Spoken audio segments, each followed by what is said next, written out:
Flávia Tavares, você estava acompanhando, como eu estava mais cedo, as defesas. Jair Bolsonaro, diferentemente dos outros réus, teve um bom advogado, né? Olha, eu não sei se... Boa tarde. Desculpa, Pedro. Então, boa tarde, deixa eu dizer, porque o argumento do Vilardes de que que houve um cerceamento do direito de defesa é convincente. É convincente, foi bastante didático, inclusive, e eu acho que foi o ponto alto das defesas de hoje. Mas deixa primeiro eu também cumprimentar o professor Otávio, que está conosco hoje, e os nossos espectadores, e eu estou muito feliz, e a Lu, óbvio. Mas assim, Pedro, eu achei... Por que eu titubeei em concordar com você de imediato? Porque, embora, por exemplo, as defesas do... Augusto Heleno, né, na pessoa do advogado milanês, que ficou conhecido na fase de instrução por pedir para almoçar ou jantar, nem lembro que refeição que era, mas e por ser meio uma figura um pouco cômica, era jantar, né? E mesmo a defesa agora do Paulo Sérgio Nogueira, cujo advogado fez inúmeras citações e aí falou da sogra com Flávio Dino num momento que foi até bastante engraçado e tudo mais. Esses dois defensores em particular, eles têm eles conseguem formular muito bem o seu caso, tá? Eles podem não ser estrelas da magnitude do Vilardi, que é o do Bolsonaro, ou do Juca, que está agora falando em nome do Braga Neto, e talvez não sejam tão técnicos quanto eles, inclusive, mas eles têm um caso. Eles construíram o caso deles e de defesa dos clientes deles. Veja, eu não tô falando que esses clientes mereçam ser imediatamente absolvidos, não é isso, mas assim, são as duas acusações mais frágeis tecnicamente, em termos de volume de provas, e eles conseguiram deixar isso claro para quem está chegando agora na história, para quem não leu a denúncia inteira. Então, cada um tem os seus méritos ali, né? No caso do Vilardi, e aí voltando à tua pergunta... o argumento que ele faz sobre o cerceamento de defesa, o argumento principal é a respeito do acesso à totalidade das provas, né?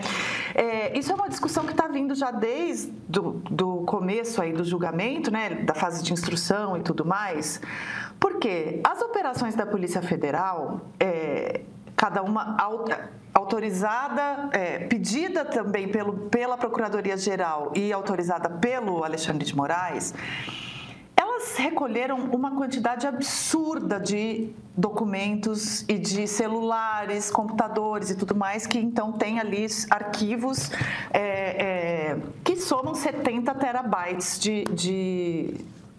não sei nem se é de peso o termo, mas enfim, de volume. Volume, eu acho que é o termo ideal. Isso é realmente uma quantidade muito grande.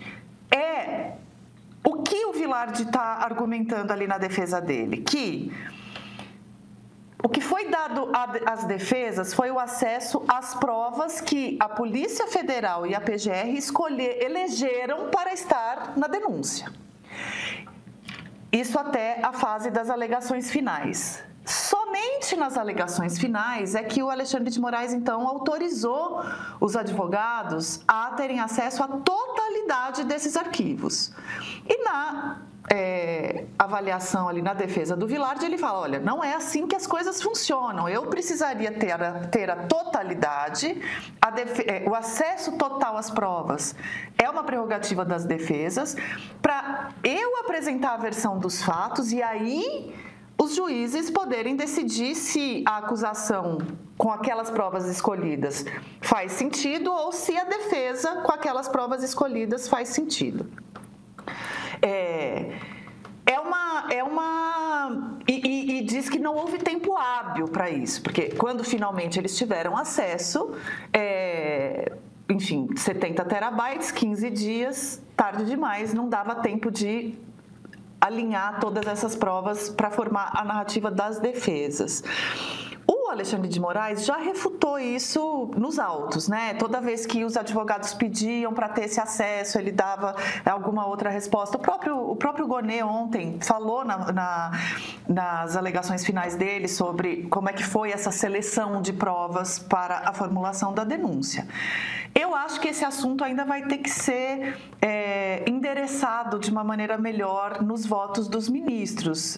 E eu acho que isso ainda vai abrir espaço para debate, enfim, mas eu não sei se isso muda o rumo das coisas. Eu acho que a essa altura dificilmente isso mude alguma coisa, né?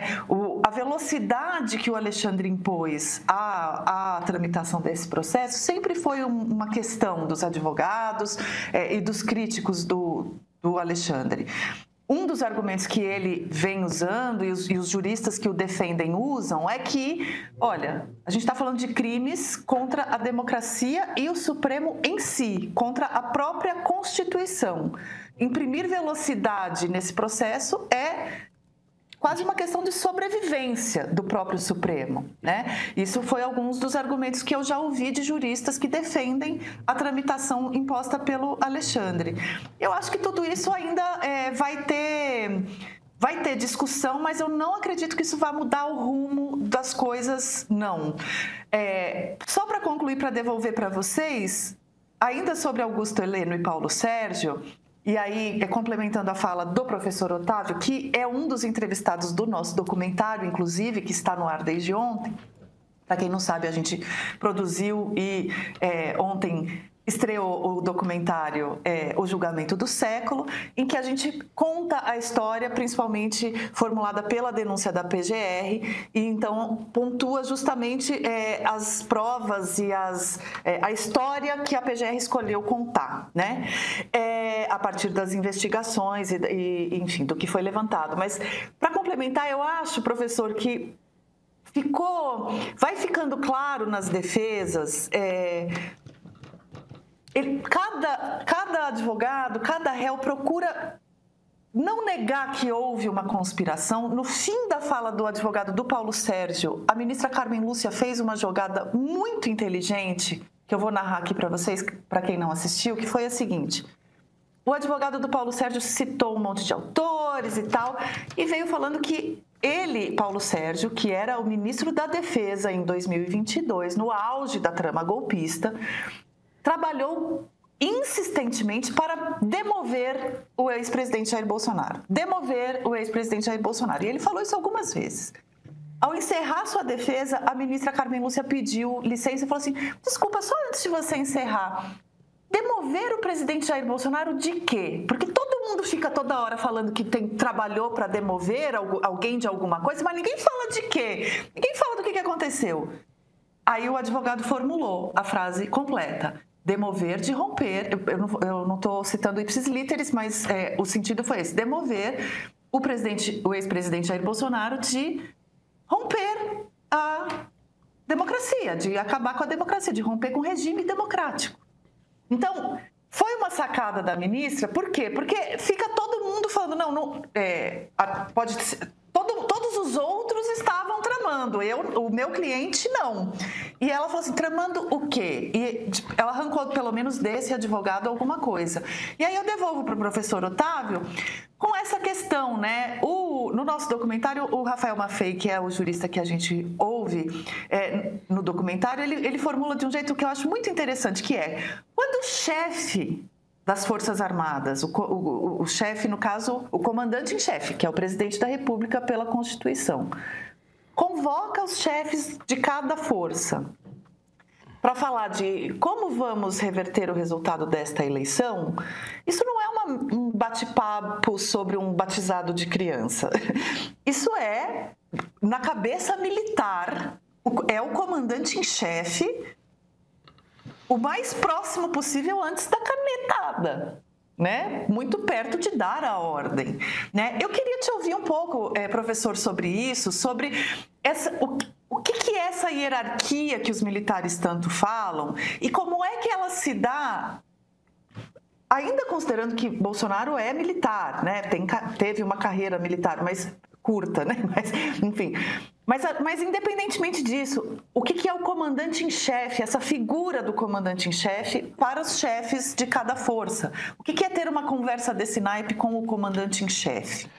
Pois é, isso é muito sério. A hierarquia é um dos pilares da organização militar e justamente pela importância da hierarquia e da obediência é que Bolsonaro insistiu tanto em ter tantos militares no Palácio Planalto e no Ministério.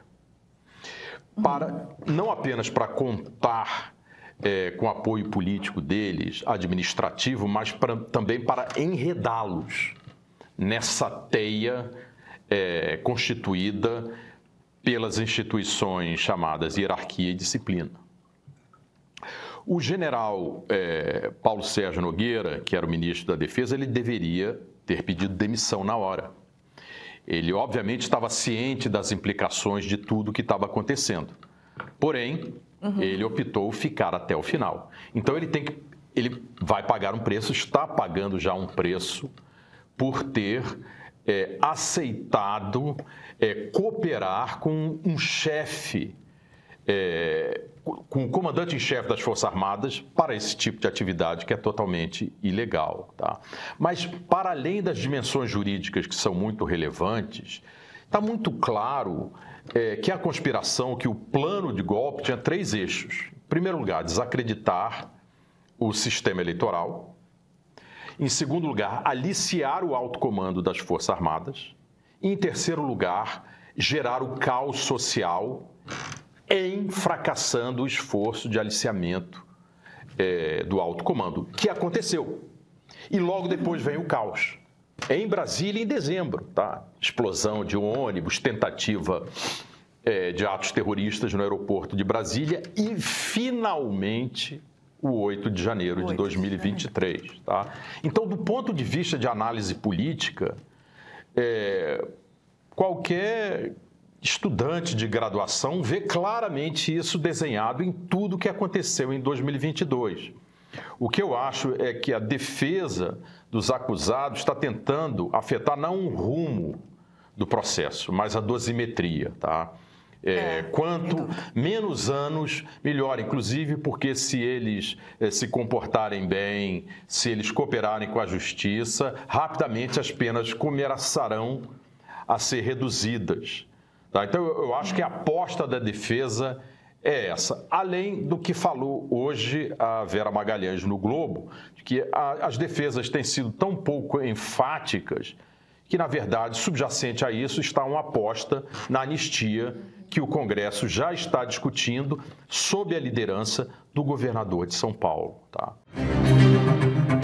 O fato é que nós sempre vivemos surtos autoritários. Historicamente, dar golpe no Brasil é um negócio de menor risco que você pode tentar, né? À medida em que houve um processo de erosão democrática no Brasil, esse processo foi acompanhado de uma maior politização das Forças Armadas. Não havia politização das Forças Armadas? O que eu tenho certeza é que os alto comando não aceitaram uma intervenção militar. Nós nunca tivemos dúvidas em não sair da legalidade. Não há dúvidas.